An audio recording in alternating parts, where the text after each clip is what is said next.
Career high of 19. Kukoc ties it, has a foul. You can see early in this ball game, Chicago, 2 possessions, Scottie Pippen to the basket, Kukoc to the basket. Now that was a strong finish by Toni Kukoc going to his right. I thought Scottie flipped the ball up to get away from the contact. He's going to have to go strong in this game. The officials are Hugh Evans, Dick Bavetta, and Jack Neese. 3-2 Chicago. Remember now, Bob, Toni Kukoc is a much more effective player when he gets off Jackson. Kukoc. Short.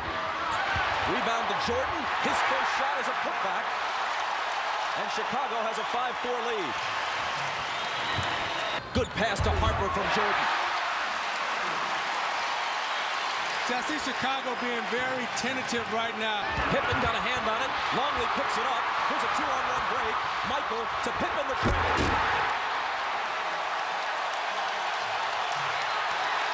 And that gets the crowd back into it. And Indiana. A careless turnover from Rick Smits leads to this. A 2-on-1 fast break. Michael Jordan. And you get Scottie Pippen with the big slam. Puts it on the floor against McKee, and the fadeaway is good. Only his second field goal. Kerr, his three is there.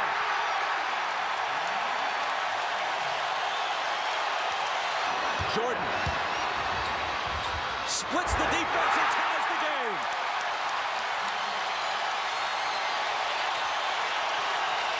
Now you ask why the floor is so spread right now, because they have shooters. Look at the spacing. Look at the driving lane. There's no one there to impede his progress. Now Michael knows that he has shooters out on the floor right now. Penetrates, drops it to Kerr for the 3.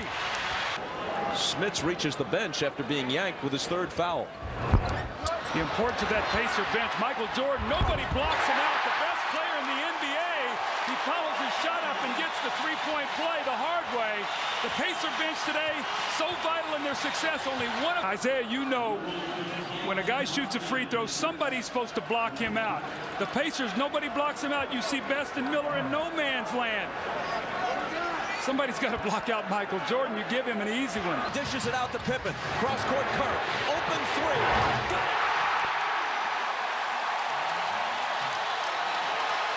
Michael in the lane. Press has done for him, as Doug pointed out, is that the bench has come in and allowed him to get his legs back. You see the floor is so spread out now because they have shooters. So all you need is an easy pick inside, and now he's only going against 2 defenders inside. Jordan putting the moves on McKee and putting the ball in the basket. Michael Jordan got off to such a slow start. He comes back in the second quarter. The rhythm is back, the bounce in his step. It's given his team such an emotional lift in this quarter. Rodman recovers it and goes to the hoop.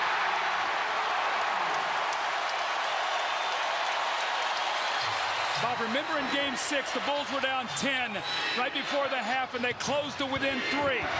Let's see if the Pacers can do the same. Dale Davis against Rodman, tries to muscle it up. Jordan came over to help, and Davis was fouled. Rodman hit with his 2nd foul. But Davis isn't even close on his first free throw. Bushler goes out to a round of applause from the Chicago fans. He really did a job while he was in there. And Kukoc comes back in. And has no points to show for it. Those intangible things you do to help your team win, Bob. It's what's known as playing a good floor game. 1 of 2 for Davis.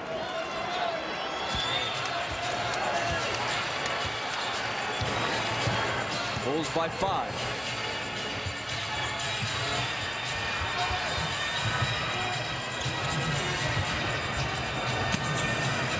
Jordan with McKee on him. Michael into the lane. The follow. That doesn't drop, but then Pippen is there finally for the tip.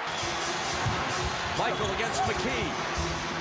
Finds Burrell, and Burrell with a huge hoop that beats the horn.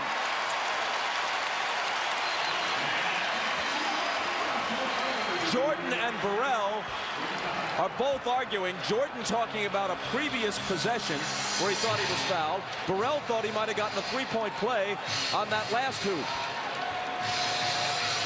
You see, Doug, you talked about going to double Jordan, but he's so smart and he sees the floor so well. You see Burrell goes up, hesitate, takes the double pump and the hit from Dale Davis, but they don't call the foul. And you see Michael Jordan going right at Hugh Evans, wanting the foul. He said, hey, I was going. They start the Jordan with Miller on it. Now around Smits. It comes up short. He gets his own rebound. He tries again, and this time gets the result he's looking for.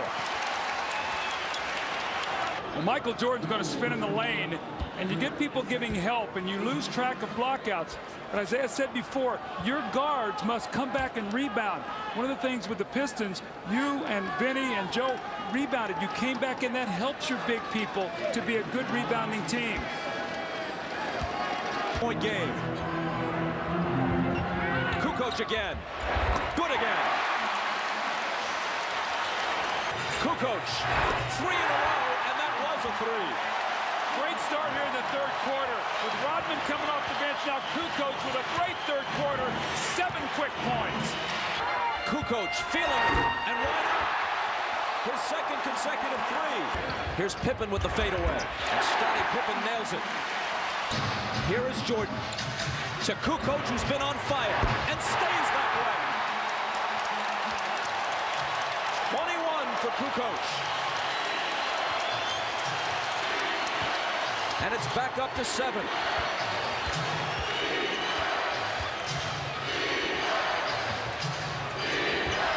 pass squirts through Mullen's hands. And the Bulls have it back. Jordan trying to split the... Jordan sent to the line after Dale Davis's second foul. And a second consecutive free throw miss for Michael. You can see the top 3 scorers for Chicago, what they've done today. The importance of Pippen and Kukoc. Look, they've combined for 34 points. And you know Michael now will be rested and ready for a strong finish if needed. And Doug, he's done an excellent job of passing out of the double teams. He's been double teamed in the low post 11 times, and each time he's made Indiana pay. Best is on the floor for Indiana. Kerr is guarding him for Chicago. Last 2 minutes of the third quarter now. 5 on the shot clock. Got to do something and got to do it quick. 3 seconds to shoot. Miller on the run. Rebound out of bounds. Rodman upset that he couldn't control it. And the Pacers will have another crack at it.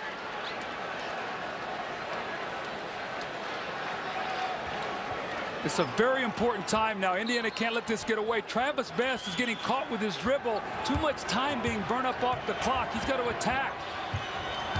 Miller driving on Harper. Kukoc cuts him off. Nice pass inside to Dale Davis, who's wrapped up by Rodman. That's Dennis's third. Next Saturday at 1 Eastern on NBC, Lisa Leslie, Dawn Staley, and college star Shamika Holdsclaw lead the USA at the Women's World Championships of Basketball in Berlin. That's next Saturday at 1 Eastern on NBC. Doug, I've noticed in this series that one of the reasons why Travis Best dribbles the ball so much is that he has a hard time passing off the dribble. Mark Jackson can pass off the dribble. John Stockton can pass off the dribble. But when Best makes the pass, he's got to pick it up and pass it with 2 hands. Dale Davis hits that one, making him 2 of 8 at the line tonight.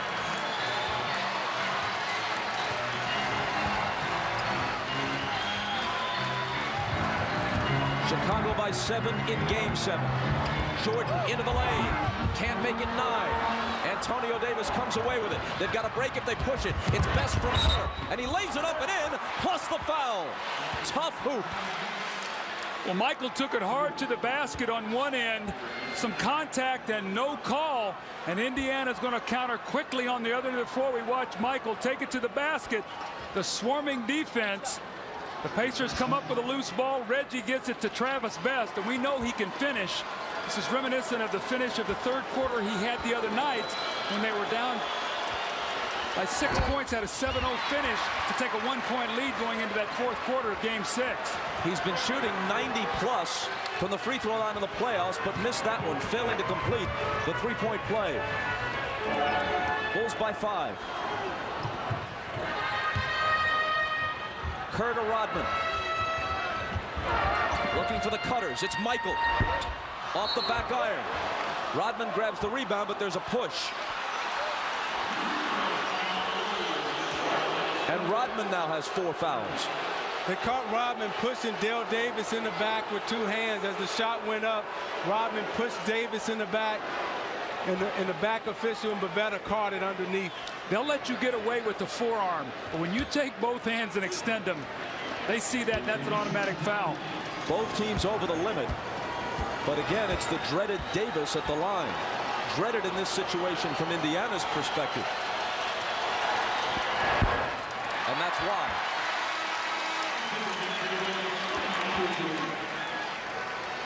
Scottie Pippen comes back in. Michael Jordan for a breather with 58.5 seconds to play in the third quarter.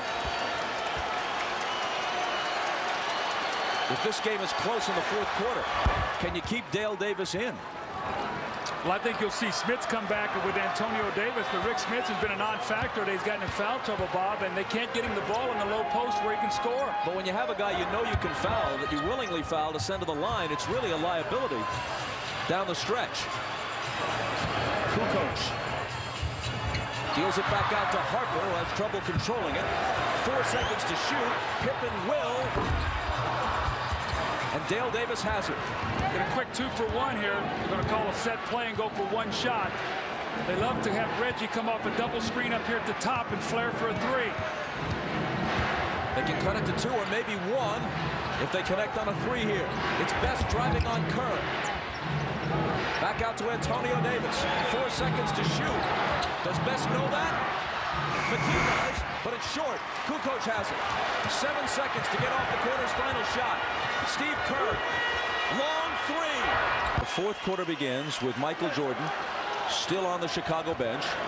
They'll open with Longley, Kerr, Pippen, Bushler, who contributed 4 rebounds in 8 minutes at a big second quarter stint, and Rodman.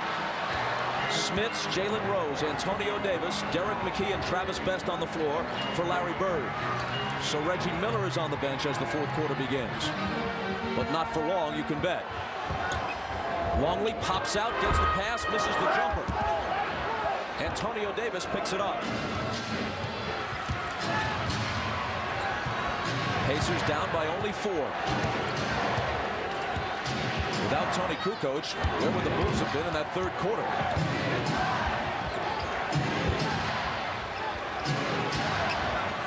McKee has it knocked away by Pippen, and Scottie eventually comes up with it. Best went for the steal and got a piece of it, knocking it away from Kerr and into the hands of Antonio Davis. Now remember, this unit got very stationary in the second quarter, start posting up, got themselves in trouble. They got to move the ball. They get it inside to Antonio Davis, and he's fouled.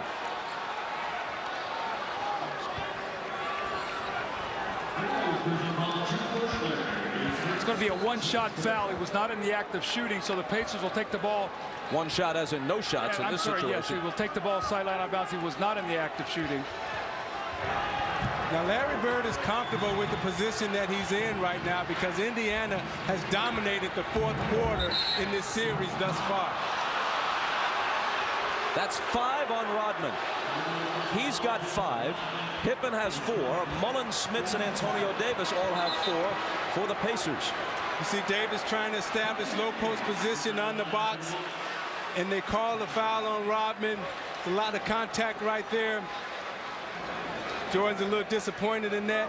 Knows that Rodman has picked up his 5th foul, and the Davis boys have been punishing whoever is on them right now, which Dickie Simpkins is guarding Antonio Davis right now. Simpkins making an appearance in the fourth quarter of a close Game 7. Not what Phil Jackson had in mind. Rose, double pumps, hits, +1. Be interesting to see how long Phil Jackson stays with this lineup. You've got Scottie Pippen on the floor with Longley, Bushler, Simpkins, and Kerr. Not much offense. You want to buy some time now for Michael Jordan, but you don't want to lose the lead that you've worked so hard to build up. See, this is where Chicago misses a Jason Caffey.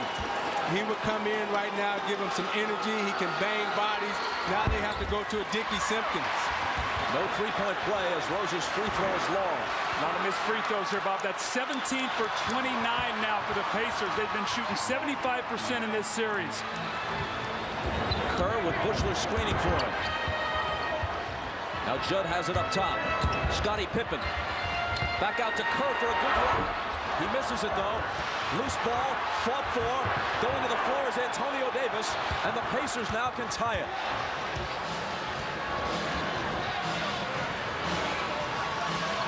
Bushler is on Rose. Around an Antonio Davis screen to the jump shot that evens the issue at 69.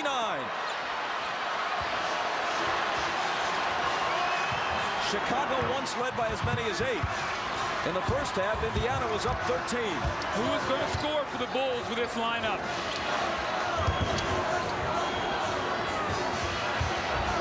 Bushler, his first shot. He missed it. Simpkins diving for the loose ball along with Travis Best. And the foul is on Best of Indiana.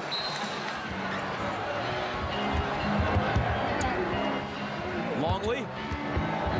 Back to Jordan. Jordan spinning, twisting, looping one up there, no good. And finally a whistle stops play as the ball goes over to Indiana. Today, Michael Jordan now 7 for 19 from the floor. Scottie Pippen 4 of 15. So the guy who's really kept him in this game offensively has been Toni Kukoc. And what Michael Jordan is thinking right now, he knows that he only has one more energy burst. And when does he put it on? Did he put it on 7 minutes, 5 minutes, 4 minutes, 3 minutes? Kerr fouled Best, and for Kerr, that's 3.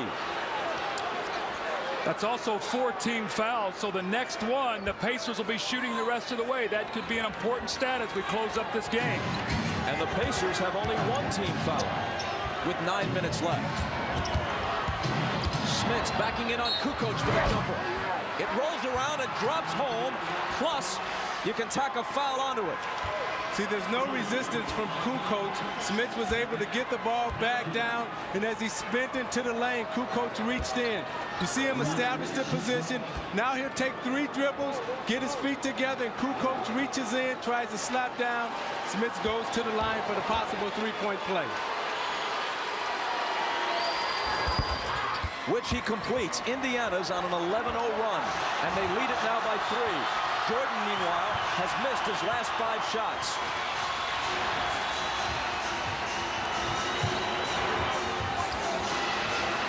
Longley looking for some help. It's Jordan. 6 in a row have gone awry for him.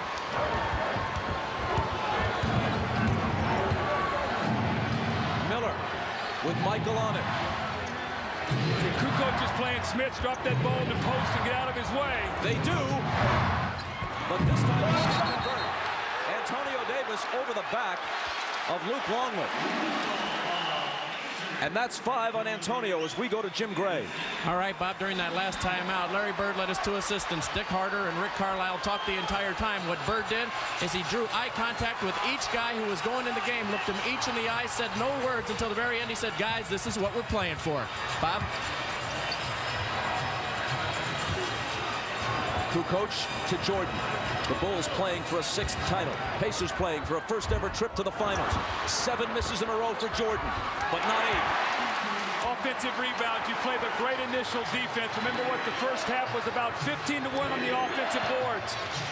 Jordan to the hoop. And he'll come to the foul line after an explosion to the basket. He can't do that as often as he once did. He can't do it throughout the game, but when he needs to, the explosion is there. Bulls get Rick Smits involved in pick and roll. He can't jump out there to stop it. The Bulls know it. Look, he can't move his feet. He opens up, and he ushers Michael right to the basket for the dunk. So look for the Bulls now to get Rick Smits involved in as many plays as possible where he has to move his feet. You see, Doug, the great players have an understanding of the game and where to pick their spots and how long they can sustain that rush. Kerr can tie it, and does. McKee for three.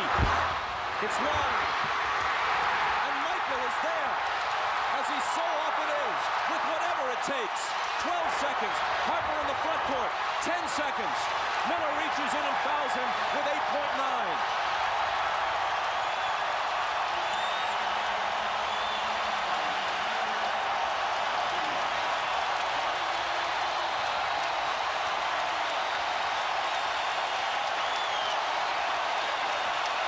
It appears the Bulls will survive the Pacers.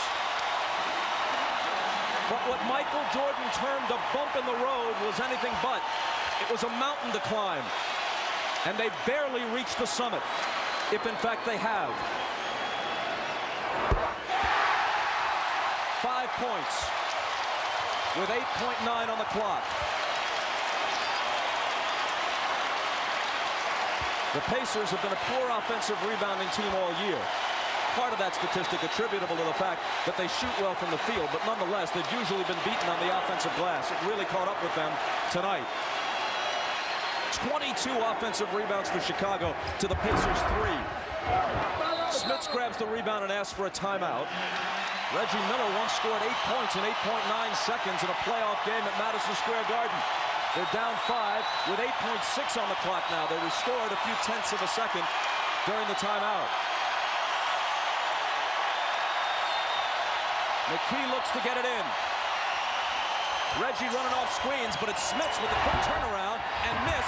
Dale Davis can't hit the tip. Longley has it, protects the ball, and on to the finals. For the 6th time in 8 years go the Chicago Bulls.